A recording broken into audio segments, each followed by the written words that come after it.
ఆయన ఘనత కొరకు నా సర్వస్వం. ఫిబ్రవరి 22.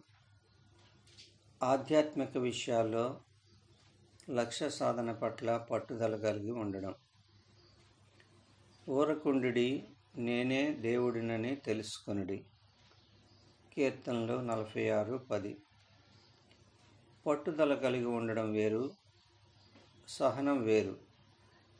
మనం ఎదురు చూస్తున్నది తప్పక జరుగుతుందనే అప్రతిహతమైన నిశ్చయత మరియు సంపూర్ణ విశ్వాసం తోడైన సహనాన్నే పట్టుదల కలిగి ఉండడమని చెప్పవచ్చు.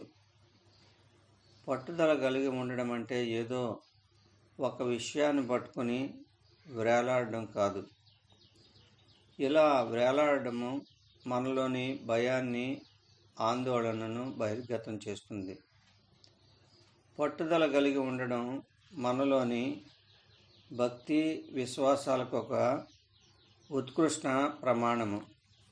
అంటే ఇది మన నాయకునికెన్నడూ ఓటమి ఉండదనే మన పరిపూర్ణమైన నమ్మకాన్ని వెల్లడి చేసే క్రియ.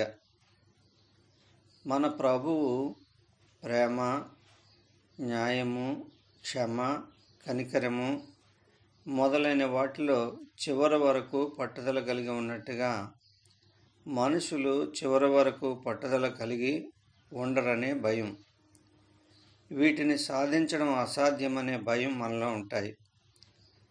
నిష్క్రియాతత్వంలో వేలాడడానికి మనము పిలువబడలేదు, కానీ దేవునికెన్నడూ అపజయము ఎదురు కాదనే పరిపూర్ణ విశ్వాసంతో, సంపూర్ణమైన దృఢ నిశ్చయంతో నిండిన క్రియ కొరకు మాత్రమే పిలుపు కలిగి ఉన్నాం. మనలో ఉన్న నమ్మకాలు ఈ క్షణంలో అసంతృప్తికి గురవుతున్నట్లయితే అవి ప్రక్షాళన చేయబడుతున్నాయని అర్థం.